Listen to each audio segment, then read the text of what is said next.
Hello, my name is Brandon Gibson. I'm the owner and developer of Megalo Global Incorporated.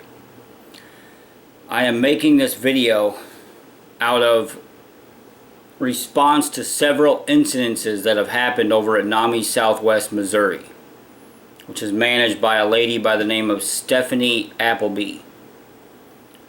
And I have had several incidences that she has failed to do her job properly on. And after the phone call I received from her yesterday, I feel it is only necessary to finally make a video describing what had happened and what has transpired as a result of certain incidences that led up to a certain point. About a month and a half ago, I had started volunteering at NAMI Southwest Missouri out of request of an individual who's a relative of mine, and she said they needed help down there. When I first showed up, there were two other volunteers. One of them goes by the name of Daniel, who is a pretty heavy meth addict. He actually uses meth on a daily basis, and he and his girlfriend, and now former girlfriend, Jennifer, I believe her name was, were both volunteers. And they had volunteered there for about a month prior to these incidences that took place. And Daniel, the one that's a drug addict, has a habit of falling asleep on the job, as well as numerous incidences where he has taken the key to every door in the building. That is usually around the neck of the employee that goes by the name of Roy. Roy's a good person. I like Roy. He's an honest individual. He abides by the rules, and he's told Daniel numerous times, don't take the key out of the building.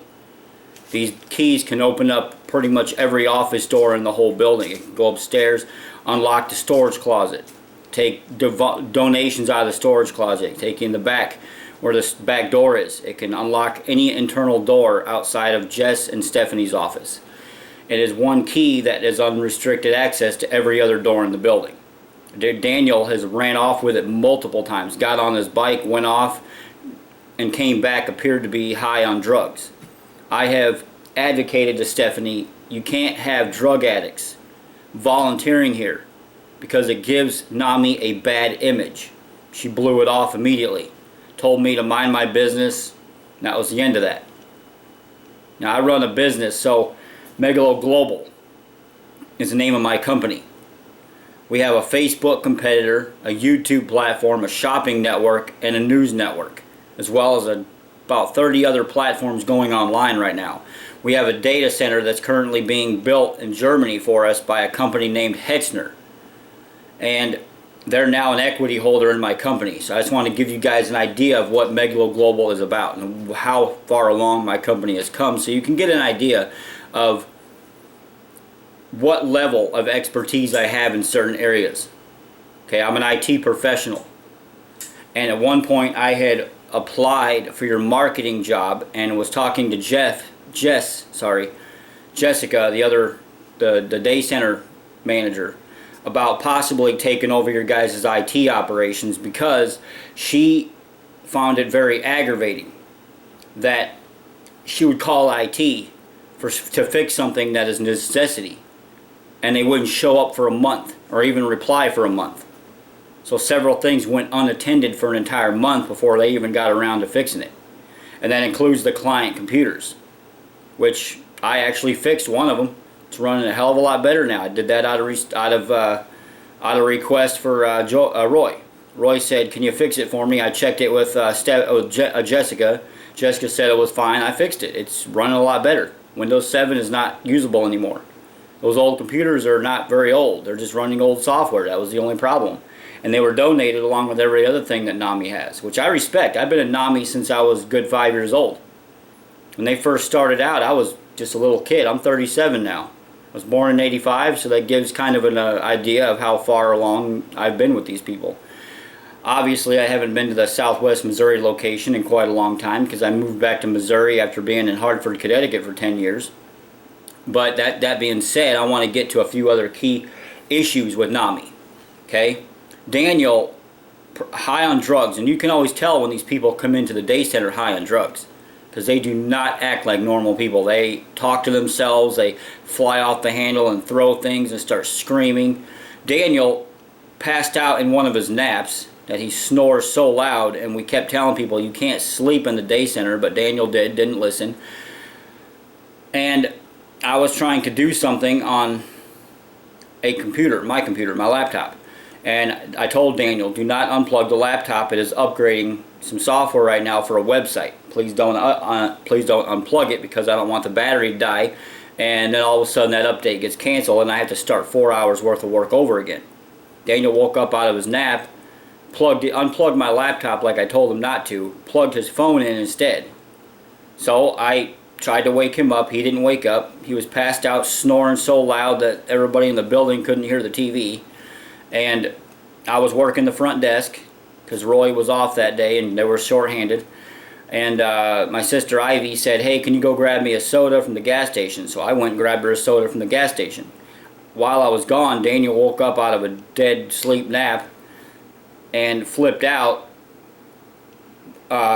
I took his phone, because I had to plug my computer in before I left, and I put his phone by the desk. Since he wouldn't wake up, I put it in a safe place, right behind the desk, plugged it in so he could be safe. And I told the people that were also around that day, I said, hey, let Daniel know I plugged his phone in by the desk so he knows it's safe. On my way back from the gas station, Daniel flew out the front door, walked up and punched me in the face. Just hit me almost as hard as he could. Had it not been for me ducking and kind of falling backwards, he would have got a much harder punch in. And I fell against the glass of the front door. Conveniently, Steffanie said the cameras weren't working that day. At least that's the answer I got out of her. Because I called the police and I had Daniel prosecuted for it. I'm still filing charges. There's a police report involved. I gave that police report to Jessica. And 2 days later, there's another couple that come there who threatened to kill me, and I had to defend myself. And because I defended myself, Steffanie said, well, you can't be defending yourself here, so we have to put you on probation. I looked at her and I said, I've been volunteering here for a month out of requests of people you work with or work with you. And when somebody attacks me and another person threatens to kill me, and I defend myself, I get put on probation for that. I told Steffanie, I said, I quit. Here you go, bye. And I packed up my stuff and left. And I disappeared for about a month. Went home, did my business, went to work, did what I normally do. Built my websites, built my software. I'm a software developer, that's what I do. I went back to work. Basically doing the same work I was doing at NAMI while I was volunteering, because I can multitask like that. I'm very good at it. And last night, I got a call from Steffanie a month after all this happened, telling me I'm not allowed to show up at NAMI, I'm trespassed. I asked her, I said, what's your grounds for trespassing me? She said, your grounds are you're not allowed to come back, don't come back. She wouldn't give me a legitimate answer of why she trespassed me.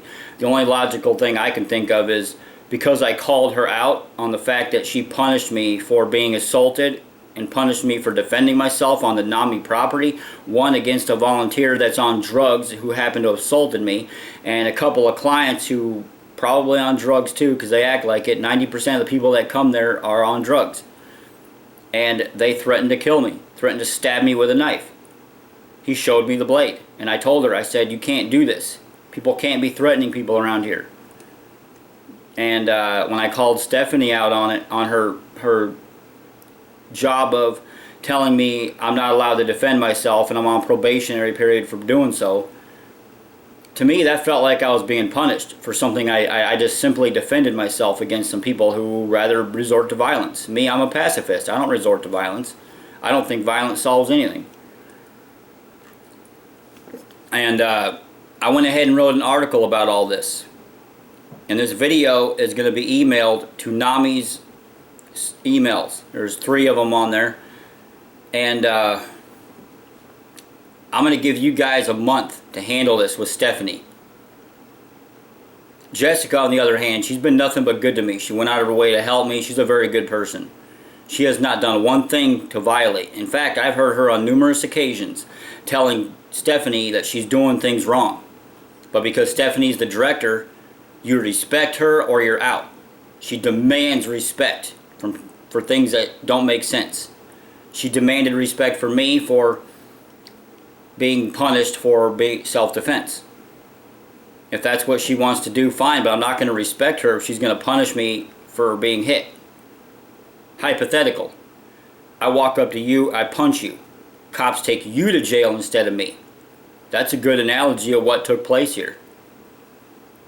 That's a good analogy right there. I got punched in the face, and she puts me on timeout, more or less. I'm not going to tolerate people charging me for things I didn't do. I'm not the one that hit Daniel. Daniel hit me. If it were the other way around, yeah. If I were to have hit Daniel, I could see why I'd be put on probation. But I shouldn't have to be in trouble for something that people have a right to defend themselves. And if you guys don't handle this with Steffanie, I think she needs to be removed. I think you need to find another director, because she's not doing a very good job, especially if she's letting drug addicts volunteer there on a daily basis. I think that you guys need to find somebody else to do the job, because she is not up to the task. It's her way or the highway. She demands respect, but doesn't want to do the fairness of a job. I don't understand what she thinks, but you can't allow people to assault other people. And that's the realm of this.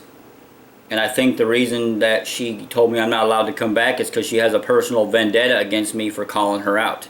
So I wrote an article about all this, and I emailed it to USA Today, KY3, Springfield Newsletter, Branson Tri-Lakes News, Fox News, Kansas City Star, several others, including the Joplin Tribune. I have a big network with my news sites. There are several contributors. Fox News is one of them. Dan Bongino is one of them.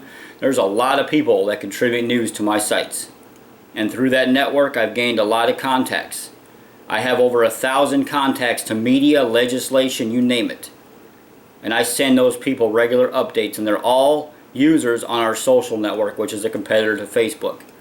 My company's growing very rapidly, and if I have to, I will file a lawsuit against NAMI for allowing violent acts to take place against me, my sister Ivy, and her soon-to-be husband. Because Steffanie just lets this stuff happen, and she punishes the wrong people, and then when you call her out on it, we're not respecting her decisions, is how she says it. It's a dictatorship.